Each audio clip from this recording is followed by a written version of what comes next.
এইটা আবার কেমন দরজা? বাইরে থেকে সব দেখা যায়। ওমা, ঢোকে কেমন করে? এই হোটেলের মালিক কোথায় ভাই? মালিক ওই যে চেয়ারে বসে আছে।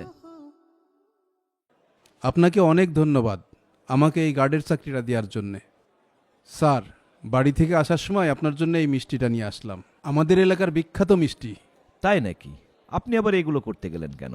স্যার, আমার ড্রেসটা যদি দিতেন আমি কাজটা শুরু করতাম। ও হ্যাঁ, তাই তো। আপনি ওয়েটিং রুমে বসেন, আমি ম্যানেজারকে এখনই বলে দিচ্ছি। আচ্ছা, ঠিক আছে। আবুল মিয়া রেস্টুরেন্টের গেস্ট রুমে গিয়ে ম্যানেজারের জন্য অপেক্ষা করতে থাকে। আমাকে ডেকেছেন?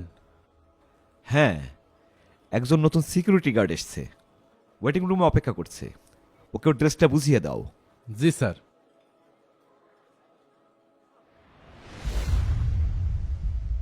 বাবা, রফিক বাবা, তুই এখানে? আরে আরে আরে বসো। কি কষ্ট এতদিন কোথায় ছিলি? বসো দিন। ধের, আমাদের ভারী খোঁজও বিপদ নিস বললাম নে, তো। ফোন আহা, দিলি মুশকিল। ফোনও ধরিস নে। বাবা, তোর আরে দেখি কি আমাদের করছো কি? কত ভালো আহা, লাগছে। বসো। আরে কতদিন গায়ে হাত পর দিচ্ছ তোকে কি জন্য? দেখলাম। তুমি বসো। এই বসেন, বসেন। চাচা, আপনার মাথা ঠিক আছে? আমি এই রেস্টুরেন্টের ম্যানেজার। আপনি আমাকে বারবার বাবা বাবা বলে রাখছেন কেন? তুই আমাকে চিনতে পারছিস নে? আমি তোর বাবা। চাচা, এখান থেকে চলেন তো, চলেন চলেন চলেন, নিচে চলেন। তুই আমাকে কোথায় নিয়ে যাচ্ছিস? মালিক আমাকে বসতে বলেছে। বাবা, তুমি এখানে আসছো কেন? তোমার দেখতে ফকিরের মতো লাগে।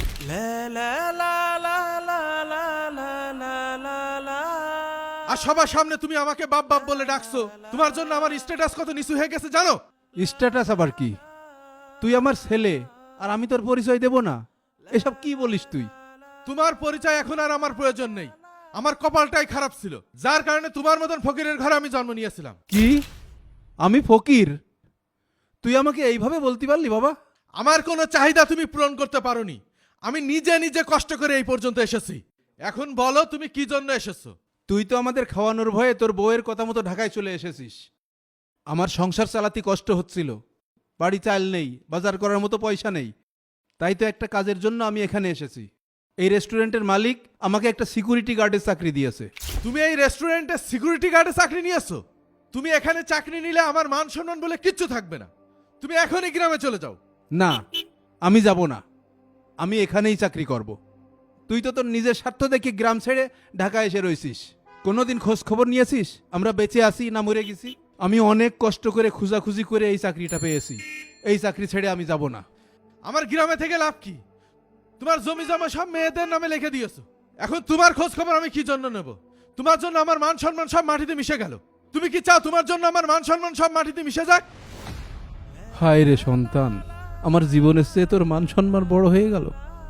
আচ্ছা, আমি চলে যাব, কিন্তু এই মুহূর্তে আমি কোথায় যাব?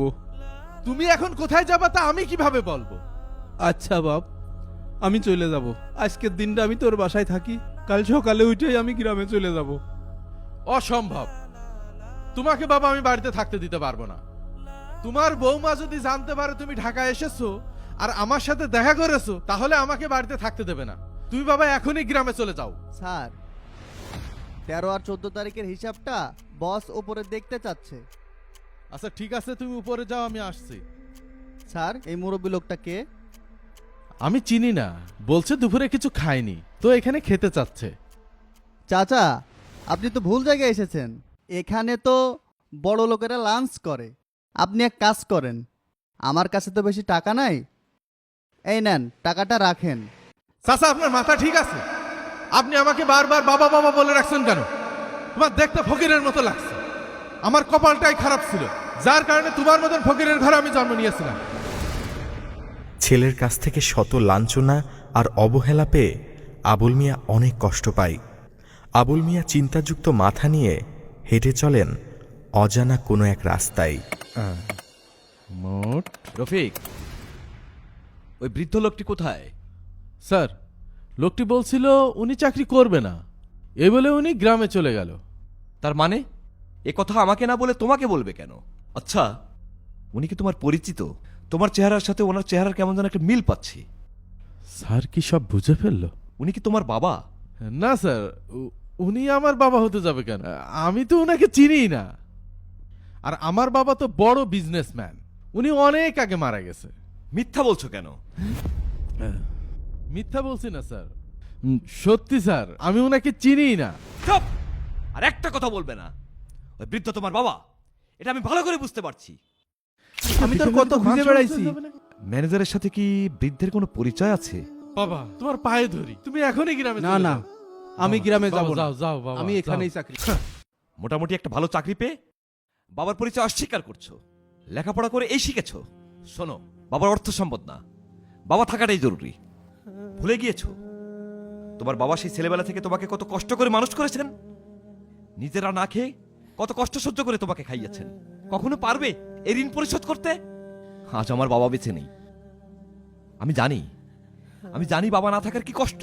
যেদিন তোমার মাথার উপর থেকে ছায়াটা সরে যাবে, সেদিন তুমিও বুঝতে পারবে বাবা নামক এই বটগাছের কি মূল্য। বাবা বেঁচে আছেন মানে একটা রহমত বেঁচে আছে। তোমার বাবার সাথে এই আচরণের জন্য তোমাকে আমি এই মুহূর্তে বহিষ্কার করছি। তোমার মতো শিক্ষিত অসৎ লোক আমার রেস্টুরেন্টে চাকরি করতে পারবে না। যাও, বেরিয়ে যাও। বাবা আপনি শান্ত হন।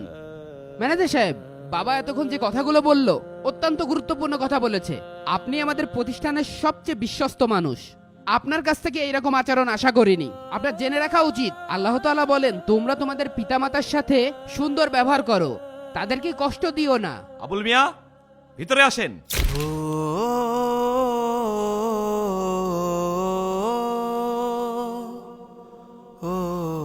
তুমি এখনো দাঁড়িয়ে আছো? বেরিয়ে যাও। স্যার, আমার ছেলে চাকরি থেকে বের করে দিয়েন না স্যার। চাকরিটা হারালেও সংসার চালাতে পারবে না স্যার। যারা বাবাকে ভালোবাসেন তারা এখনই ভিডিওটা শেয়ার করুন।